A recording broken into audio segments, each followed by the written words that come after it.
j'en parle pas, j'en parle pas.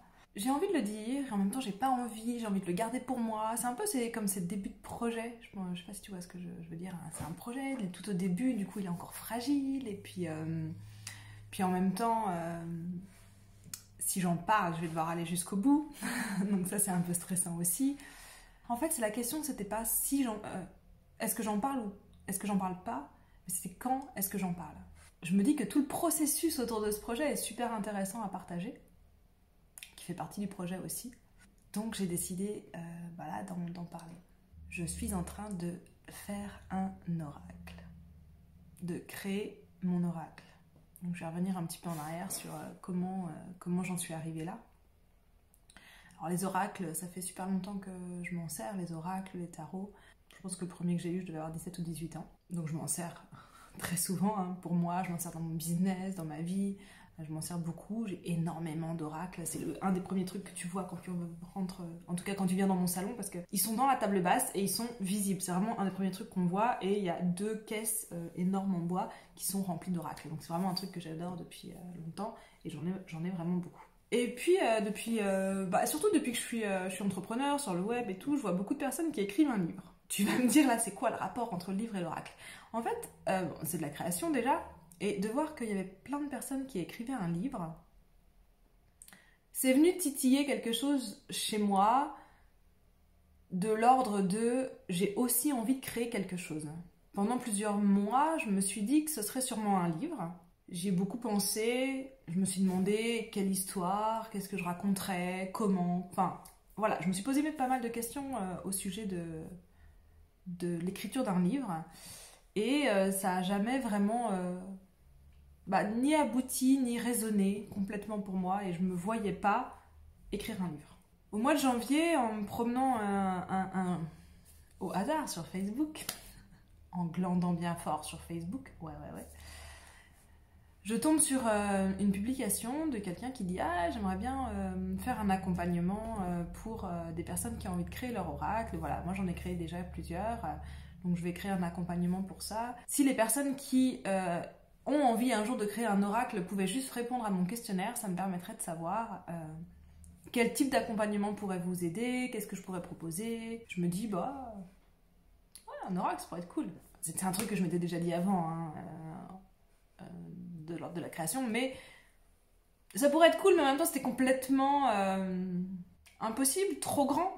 C'est un peu ça, le projet trop grand pour moi. Je remplis le questionnaire, et quelques temps après, elle écrit en me disant... voilà, vous avez été plusieurs à remplir le questionnaire, donc il y a des personnes intéressées. Du coup, j'ai décidé de créer un groupe pour le faire. Ça va commencer en février. Et elle donne un petit peu, elle explique un peu les modalités, le nombre de sessions, ce qu'on en fait, etc. Quels sont les prérequis pour s'inscrire. Et je me dis pourquoi pas en fait, je vais quand même lui écrire.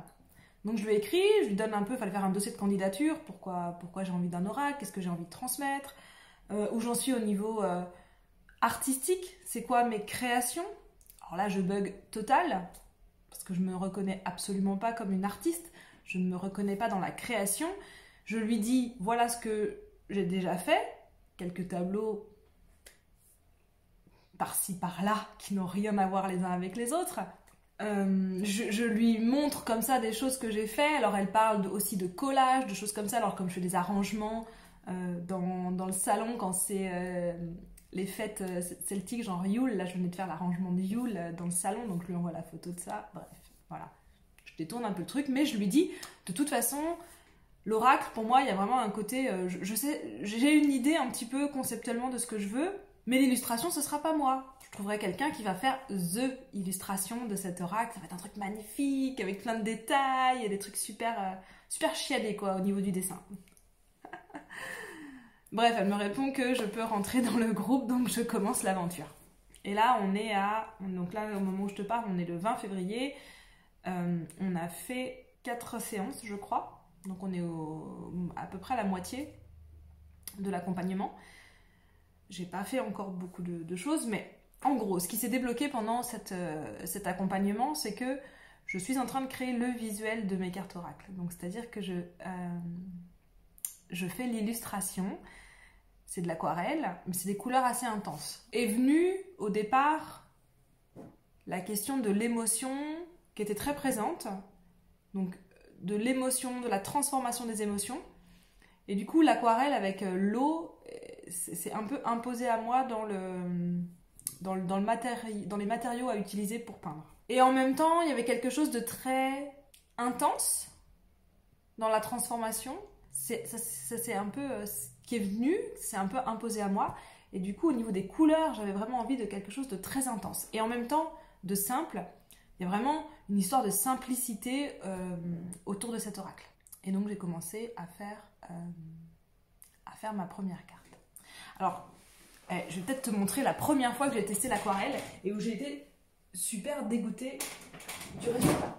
Donc, je n'avais même pas d'aquarelle chez moi, je vais acheter de l'aquarelle parce que en fait, j'en avais pas du tout chez moi pour un petit peu tester ce que c'était. Alors, je connais l'aquarelle, ma maman, elle en a, ma maman, elle s'en est déjà servie, donc je sais à peu près comment ça fonctionne, mais j'avais pas d'aquarelle chez moi, donc j'ai dû aller en acheter. Je sais qu'il faut mettre beaucoup d'eau pour bouger les couleurs, bref. J'essaye de faire un truc et je me retrouve avec un truc comme ça. Et alors là, je déchante totalement. Je regarde ça et je fais... C'est quand même super moche. T'en penses ce que tu veux, moi, je trouve ça super moche. Les couleurs sont fades, ça va partout, ça se mélange pas bien partout, bref. Je vois ce truc-là, et là, je me retrouve avec deux questions, c'est...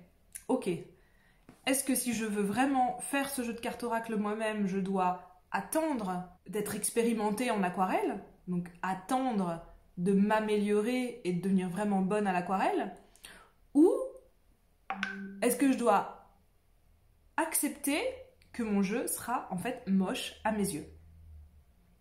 Gros dilemme, je te le dis, hein. Gros dilemme. Sauf que, il n'y a jamais que deux options, hein. Il y a toujours une troisième voie. Donc peut-être que la troisième voie, c'est qu'à un moment donné, je vais faire quelque chose qui va suffisamment me plaire pour que j'ai envie de continuer. Et à ce moment-là, je me dis, bon, je vais faire ça sur une petite carte. Déjà, ça évitera d'avoir un gros truc moche. Au pire, j'aurai un petit truc moche, hein, voilà. Je vais faire sur une petite carte. Je suis engagée dans le processus, en fait, en m'engageant sur le... Je me suis quand même rendu compte que d'être engagée sur... l'accompagnement, être engagé dans le processus, ça m'a permis de ne pas abandonner. Je crois que si c'était une idée que j'avais eue seule de mon côté, que j'avais testé et ressenti ça, vraiment ce sentiment de me dire c'est moche, je peux pas faire ça, seule, j'aurais arrêté. Comme j'étais engagée dans ce processus, aussi bien pour l'oracle qu'avec la personne qui m'accompagne dans ce chemin-là, je me suis dit bon je vais continuer parce que bon, pas m'arrêter là en plein milieu. Bref, je continue, je refais un essai. Et là, comme par miracle, je fais quelque chose qui me plaît. Je vais te la montrer. Tadam. Ça, c'est la première carte de mon jeu. Ces cartes, en fait, c'est des portails. C'est des portails de méditation, de voyage. Je sais pas si tu peux voir comme... En tout cas, celle-ci, on est attiré à l'intérieur. C'est une carte que j'adore, vraiment. Et donc, je fais cette carte. Et là, je me dis, waouh, je suis toujours pas experte en aquarelle, mais je peux faire quelque chose qui me plaît. Ok, go, je continue, on y va. Cet oracle va voir le jour un jour, je sais pas quand encore, hein, mais il va voir le jour. Et donc là, à l'heure où je te parle, j'ai Attends, je compte. J'ai 6 cartes, j'ai fini 6 cartes. Elles ont toutes une énergie très différente. C'est toutes des cartes oracles qui sont liées avec le processus de création, le processus de manifestation, mais en fait elles ont vraiment un lien spirituel très fort. C'est comme si chaque carte, elle allait chercher dans l'invisible des alliés pour aider à manifester, à créer. C'est super intéressant. En tout cas, juste pour moi, c'est un processus de guérison génial en fait de créer ce jeu. Donc voilà un petit peu où j'en suis. Là, je commence à me poser donc les questions de est-ce que je vais aller jusqu'au bout? Comment les gens vont le recevoir? Est-ce que tout le monde va les aimer? Est-ce que c'est pas... Moi, j'aime les cartes. Là, celle que je t'ai montrée, c'est une carte que j'adore. Les autres, je les aime tout autant. Mais est-ce que parce que moi, je les aime, les autres personnes vont les aimer? C'est une question vraiment que je me pose. Il y a encore un gros boulot à faire. Là, j'ai que 6 cartes de fait. Et après les cartes, il y a tout le travail d'impression. Déjà, il y a le travail aussi d'écrire en fait le livre, en fait, les livrets ou le livre qui va avec les cartes, et j'ai plein d'idées sur des vidéos, des tirages que je veux faire avec les cartes. Je pense que tout le monde pourra utiliser ce jeu de cartes, mais j'aimerais le destiner principalement aux entrepreneurs, parce que vraiment, dans mon chemin entrepreneurial, j'ai beaucoup utilisé mes cartes oracles, mais j'ai toujours trouvé qu'il y avait quelque chose qui me manquait concrètement en tant qu'entrepreneur dans un jeu de cartes, au niveau vraiment action, création, quelque chose vraiment en lien avec le concret, toujours relié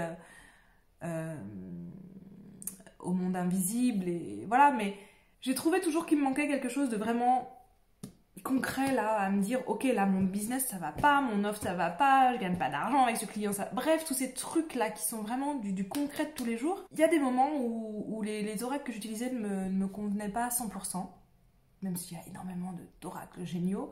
Voilà, donc j'aimerais qu'ils soient destinés à cette utilisation là.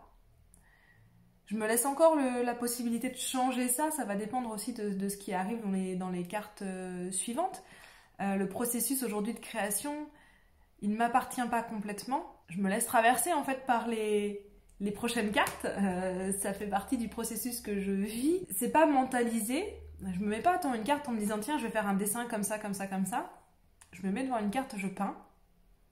Et il y a une énergie particulière liée à la carte qui descend en fait dans la peinture. Donc je me laisse quand même la possibilité de modifier le concept, l'idée que je mets derrière le jeu, même si je crois là que ça fait un mois que je travaille dessus, ça me semble quand même assez proche de ce qui va arriver. Donc voilà, les questions là aujourd'hui, c'est vraiment ça, c'est à partir de quand j'en parle, comment ça va être reçu, est-ce que je vais aller jusqu'au bout? D'où le pourquoi peut-être ce serait bien d'en parler, parce que peut-être que si j'en parle, je vais me forcer à aller jusqu'au bout. C'est quoi mes questionnements en ce moment aussi? Est-ce que je vais avoir suffisamment d'inspiration, d'idées, de créativité pour le reste des cartes? Parce que franchement, ces cartes-là, elles déchirent, je les adore. Je me dis qu'il y a presque il y a toute ma puissance, tout mon potentiel créatif qui sont dans ces cartes-là. Je vois pas aujourd'hui comment je peux faire autrement. Mais je crois que ça revient un peu au fait, c'est comme quand on a un deuxième enfant, mais comment je vais pouvoir l'aimer autant que le premier? C'est un peu de cet ordre-là. Et là, je me dis, non, j'ai tellement mis dans ces cartes-là, elles sont juste exceptionnelles. Ouais, je me mets des fleurs. Non, mais elles ont quelque chose qui me plaît vraiment, en tout cas à moi, que je me dis, comment je vais réitérer ça? Comment je vais réitérer cette réussite-là, ce succès-là qui a été fait là dans ce mois-ci. C'est intéressant quand même ce processus créatif. C'est hyper intéressant à vivre. Ça m'a fait visiter les saboteurs, ceux qui veulent tout contrôler, le perfectionnisme, la perfectionniste qui veut que tout soit parfait. Je crois que le plus compliqué, c'est d'avoir une espèce de vision fantasmée du projet en tête, qui n'est pas exactement la réalité. Et à ça s'ajoute la peur que le projet que j'ai en tête ne soit jamais la réalité, en fait. Que je n'arrive jamais à la hauteur de ce que j'ai pu imaginer. Et ça a un côté frustrant, ça a un côté... je serais déçue de ne pas réussir à arriver à ça. Et en même temps, mon expérience fait que... il y a souvent un décalage entre ce que j'imagine et ce que je crée. Faut être honnête quand même. Donc voilà, c'était là où j'en suis dans mon processus créatif. Je crée un oracle. Je sais pas quand il sera complètement là, mais j'avais déjà envie d'en parler. Salut!